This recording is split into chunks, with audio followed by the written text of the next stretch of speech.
The night began with an unsettling stillness. Not a single leaf stirred on the skeletal branches of the oak tree outside my window. The air hung thick and heavy, charged with an unspoken tension. I sat in my armchair, the silence pressing in on me, a physical weight on my chest. The world outside waited for something to break the quiet. Then it came. A single fat drop of rain splattered against the glass, sharp and sudden. It was too loud, too deliberate for a simple raindrop. The opening note of a symphony I never wanted to hear. More drops followed, each striking the roof and windows with a percussive thud, like pebbles thrown from an unseen hand. The smell that drifted through the cracks was metallic and cloying, the odour of old coins and damp, forgotten cellars.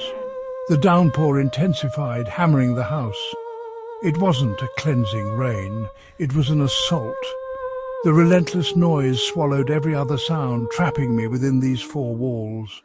The rain fell in thick, oily sheets, distorting the familiar shapes of my garden into something alien. There was only the storm and my house, a fragile island in a vast, violent ocean. This wasn't just weather. Something ancient and malevolent was awake tonight. I stood frozen at the window, mesmerized by the storm's raw power. That's when I heard it, a faint, sibilant whisper beneath the rain, like silk sliding over silk.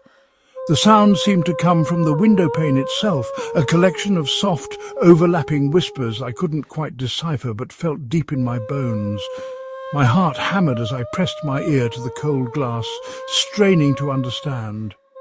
The whispers carried a chilling familiarity, secrets, regrets, words left unspoken. Then slowly a shape began to form on the rain-streaked glass. It wasn't a reflection. It was something on the other side, a face, long, gaunt, impossibly pale, with hollow eyes and a mouth twisted in a silent scream. I stumbled back, terror gripping me. The face didn't move. It just watched, a silent sentinel in the storm. The whispers grew louder, now coming from the apparition's mouth, forming a single chilling word. Open. It was a plea and a command the storm wanted in.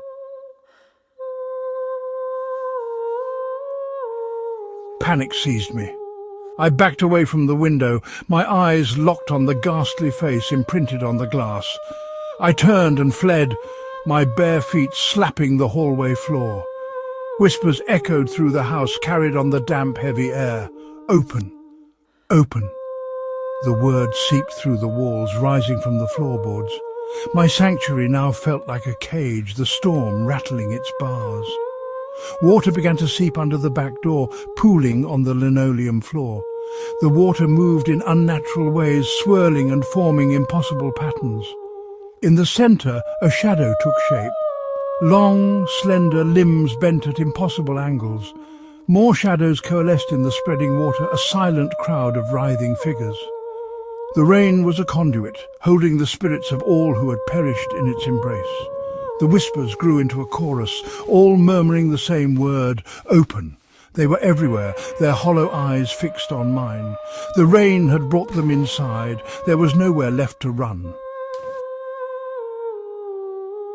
I was trapped, surrounded by the spectral audience the storm had delivered. Their whispered pleas filled my head, a relentless tide of sound that threatened to pull me under. My frantic gaze darted around the room, searching for an escape that didn't exist. Every window, every door was a gateway for them. The house was no longer a barrier. It had become a vessel filled with the sorrowful spirits of the rain. The air was frigid, the chill of the grave clinging to my skin. I could feel their collective despair, their longing, their insatiable need to be free from their watery purgatory, and they believed I held the key. One figure detached itself from the crowd. It was a woman, her form clearer than the others, her wedding dress tattered and heavy with water. She drifted closer, her movements slow and graceful, like someone waltzing at the bottom of a lake. She raised a translucent hand, not in a threatening gesture, but an imploring one. Her silent mouth formed the word, open. Her eyes, unlike the others, were not hollow. They were filled with an ancient, profound sadness that resonated with a forgotten corner of my own soul. It was in that moment of connection that the final, horrifying truth began to dawn on me. I looked down at my own hands, seeing them for what felt like the first time. They were pale, almost translucent in the flickering light. My clothes felt strangely heavy, damp, though I hadn't been outside. I slowly looked down at the spreading puddle on the floor. The dark water had become a perfect still mirror. But the reflection staring back at me wasn't the face I knew. It was gaunt, waterlogged, with hollow sockets where my eyes should be. It was the face from the window. The chilling realization struck me with the force of a physical blow. I wasn't the one being haunted. I was one of them. The whispers were not pleas directed at me. They were my own voice, joining the chorus. I had been here all along, a spirit trapped within these walls, waiting for the rain to come and remind me of what I was. The storm wasn't trying to get in, it was calling me to come out. Open, we whispered, a collective plea to the living world that could no longer see or hear us. This house wasn't my prison, it was my tomb. And every time the rain fell, we, the forgotten, would press against the glass and whisper to the empty rooms, hoping someone, anyone, would finally let us go.